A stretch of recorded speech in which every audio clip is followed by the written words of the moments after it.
So the great thing with the load lid itself is the locking latches and the ability to have central locking as well. So if I've locked the car, I walk away, lock the car, I know that the load lid is always locked as well. So it's a great option.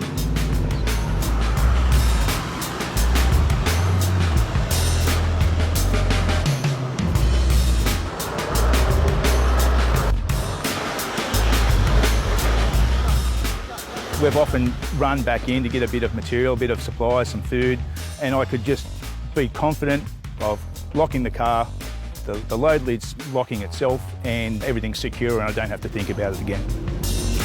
So I just want to show you how easy it is to lock and unlock the load lid with its manual lock that it comes with standard.